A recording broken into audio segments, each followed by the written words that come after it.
ವಚನಕಾರ್ತಿ ಅಮುಗೆ ರಾಯಮ್ಮ. ಕಾಲ 12ನೆಯ ಶತಮಾನ. ಪತಿ ಅಮುಗೆ ದೇವಯ್ಯ. ಅಂಕಿತನಾಮ ಅಮುಗೇಶ್ವರ ಲಿಂಗ. ಕುರುಶೆಟ್ಟಿ ಲಿಂಗಿಗಳು ಹರಮತದ ಸೇವಕರು. ನೆರುವಾಗಿ ನೇಗಿ ಕಾಯಕವ ಸೊನ್ನಲಗಿ ಶರಣ ಅಮುಗಯ್ಯ ಹುಟ್ಟಿದ್ದು. ದಾನವ್ವ ಶಿವಶರಣೆ ನಾಣಿ ಅಮುಗನ ಮಡದಿ.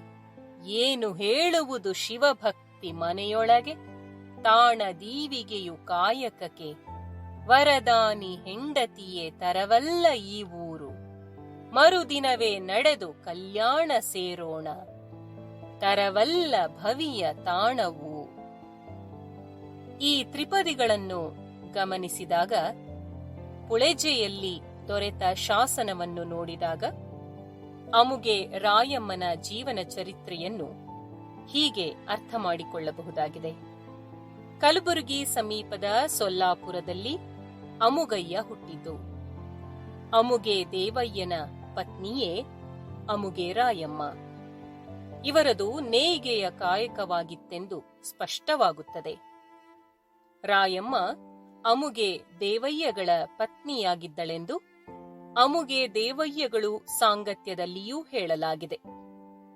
ಇವರು ಸೊಲ್ಲಾಪುರದಲ್ಲಿ ನೇಯ್ಗೆಯ ಕಾಯಕ ಮಾಡಿಕೊಂಡು ಜೀವಿಸುತ್ತಿದ್ದ ಸಂದರ್ಭದಲ್ಲಿ ನಡೆದ ಘಟನೆಯೊಂದು ದಂಪತಿಗಳು ಕಲ್ಯಾಣಕ್ಕೆ ವಲಸೆ ಬರುವಂತೆ ಮಾಡಿತು.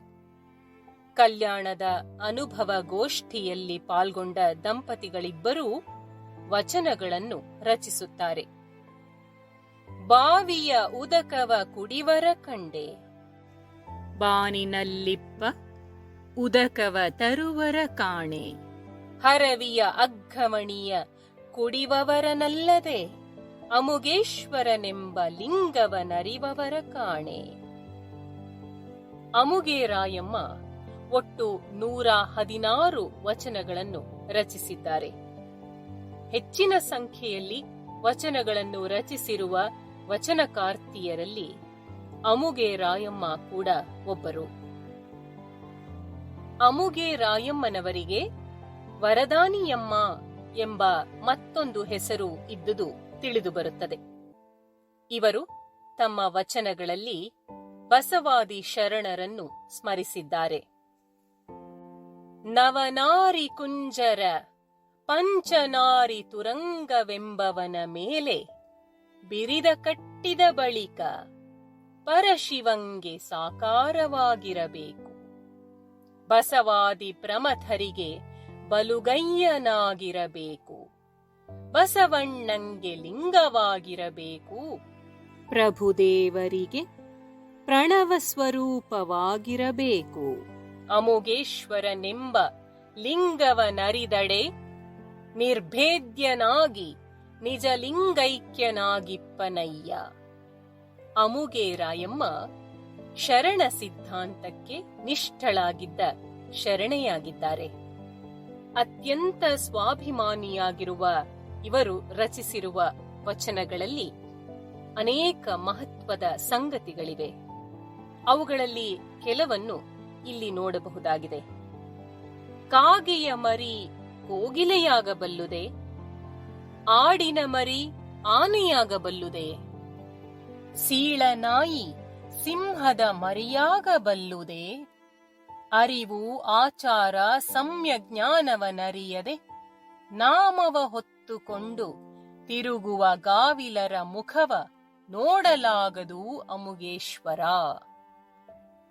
ಈ ವಚನದಲ್ಲಿ ಬಳಸಿರುವ ಪ್ರಾಣಿಗಳ ರೂಪಕ ಬಹಳ ಅರ್ಥಪೂರ್ಣವಾಗಿವೆ. ಕಾಗೆ ಕೋಗಿಲೆ, ಆಡು ಆನೆ, ಸೀಳನಾಯಿ ಸಿಂಹ.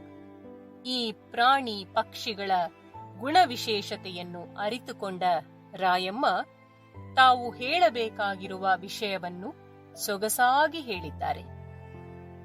ಭಕ್ತನಾಗಬೇಕಾದರೆ ಅರಿವು, ಆಚಾರ, ಸಮಚಿತ್ತ ಅಗತ್ಯವಾದವುಗಳಾಗಿವೆ.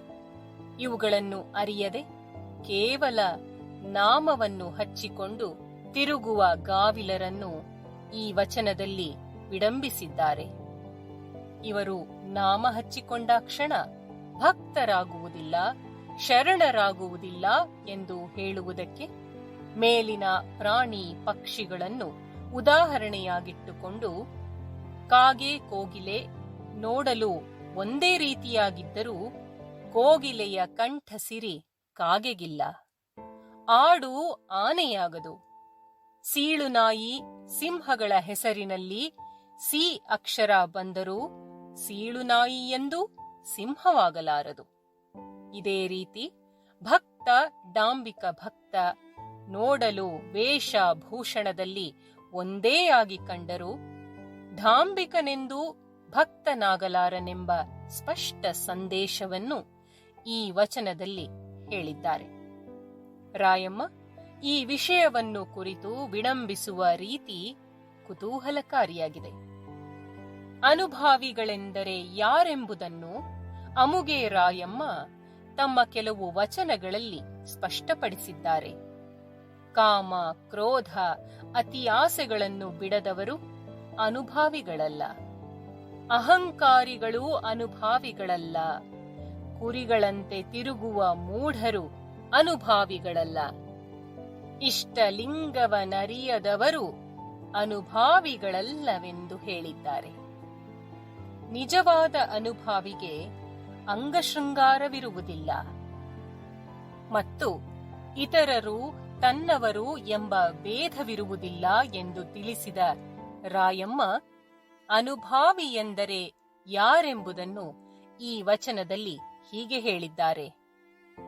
ನೀರ ಮೇಲಣ ತೆಪ್ಪದಂತೆ, ಸಮುದ್ರದೊಳಗಣ ಬೆಂಗುಂಡಿನಂತೆ, ಇರಬಲ್ಲಡೆ ಅನುಭಾವಿಗಳೆಂಬೆನಯ್ಯ. ವಚನಂಗಳ ಓದಿ ವಚನಂಗಳ ಕೇಳಿ, ಕಂಡ ಕಂಡ ಠಾವಿನಲ್ಲಿ ಬಂಡುಗೆಲೆವ ಜಗಭಂಡರ ಆತ್ಮತೇಜಕ್ಕೆ ತಿರುಗುವ ವೇಷಧಾರಿಗಳ ಕಂಡು ಅನುಭಾವಿಗಳೆಂದಡೆ ಅಘೋರ ನರಕ ತಪ್ಪದು ಕಾಣ ಅಮುಗೇಶ್ವರ. ಹೀಗೆ ನಿಜವಾದ ಅನುಭಾವಿಗಳ ಪರಿಚಯವನ್ನು ಮಾಡಿಕೊಡುವ ಶರಣೆ ರಾಯಮ್ಮನವರು ಲಿಂಗದ ಬಗೆಗೂ ಮಹತ್ವದ ವಿಚಾರಗಳನ್ನು ಹೇಳಿದ್ದಾರೆ. ಅಂಗದ ಮೇಲೆ ಲಿಂಗವಿಲ್ಲದವರಲ್ಲಿ ಲಿಂಗಾರ್ಪಿತವ ಬೇಡಲೇಕೆ ಎಂದು ಕೇಳಿದ್ದಾರೆ. ತನ್ನ ತಾನರಿತವನು ಎಲ್ಲರಿಗಿಂತಲೂ ಉತ್ತಮನಾಗುತ್ತಾನೆಂದು ತಿಳಿಸಿದ್ದಾರೆ. ನಿಜವಾದ ಭಕ್ತ ಹೇಗಿರಬೇಕು ಎಂಬುದನ್ನು ಇನ್ನೊಂದು ವಚನದಲ್ಲಿ ಹೀಗೆ ಹೇಳಿದ್ದಾರೆ. ಕತ್ತಲೆಯ ಮನೆಯಲ್ಲಿ ಸಕ್ಕರೆಯ ಸವಿದವನಂತಿರಬೇಕು, ಬಟ್ಟ ಬಯಲಲ್ಲಿ ನಿಂದು ಇಷ್ಟಲಿಂಗವ ಕಂಡವನಂತಿರಬೇಕು ಎಂದು ಹೇಳಿರುವ ರಾಯಮ್ಮ ಇದಕ್ಕೆ ಗುರುವಿನ ಹಂಗೇಕೆ, ಲಿಂಗ ಪೂಜೆಯ ಹಂಗೇಕೆ, ಸಮಯದ ಹಂಗೇಕೆ ಎಂದೂ ಕೇಳಿದ್ದಾರೆ. ಇಷ್ಟವನರಿತವನು ಎಲ್ಲಾ ಕಡೆಯೂ ಜಯಶಾಲಿಯಾಗುತ್ತಾನೆಂದು ತಿಳಿಸುತ್ತ ದೇಶ ದೇಶಗಳ ತಿರುಗಿ ಮಾತುಗಳ ಕಲಿತು ಗ್ರಾಸಕ್ಕೆ ತಿರುಗುವ ದಾಸವೇಸಿಯ ಮಕ್ಕಳ ವಿರಕ್ತರೆಂಬೆನೆ ಎಂದು ಪ್ರಶ್ನಿಸುವ ರಾಯಮ್ಮ ನಿಜವಾದ ವಿರಕ್ತ ಹೇಗಿರಬೇಕೆಂಬುದನ್ನು ಹೇಳುತ್ತಾರೆ. ವಿರಕ್ತನಾದ ಬಳಿಕ ವಿಷಯಕ್ಕೆ ದೂರವಾಗಿರಬೇಕು. ಒಣಗಿದ ಮರನ ವಾಯು ಅಪ್ಪಿದಂತಿರಬೇಕು. ಸಮುದ್ರದೊಳಗೆ ತರುಗಿರಿಗಳು ಮುಳುಗಿದಂತಿರಬೇಕು. ಮೂಕ ಕಂಡ ಕನಸಿನಂತಿರಬೇಕು. ಜಾಲಗಾರ ಕಂಡ ರತ್ನದಂತಿರಬೇಕು ಎಂದು ತಿಳಿಸುತ್ತಾರೆ. ಅತ್ಯಂತ ತೀವ್ರವಾಗಿ ಮೂಢ ಭಕ್ತರನ್ನು ವಿಡಂಬಿಸುವ ರಾಯಮ್ಮನವರು ಆಧ್ಯಾತ್ಮ ಅನುಭಾವಗಳ ಕುರಿತು ಮಹತ್ವದ ಚಿಂತನೆ ನಡೆಸಿದ್ದಾರೆ. ಇವರ ವಚನಗಳಲ್ಲಿ ಅನೇಕ ಗಾದೆ ಮಾತುಗಳು, ಪಡೆ ನುಡಿಗಳು ಬಳಸಲ್ಪಟ್ಟಿವೆ. ಅನೇಕ ವಚನಗಳು ಧ್ವನಿಪೂರ್ಣವಾಗಿವೆ. ಕಲ್ಯಾಣ ಕ್ರಾಂತಿಯ ನಂತರ ಪುಳಜೆ ಗ್ರಾಮಕ್ಕೆ ಬಂದು ಅಲ್ಲಿಯೇ ಲಿಂಗೈಕ್ಯರಾಗುತ್ತಾರೆ.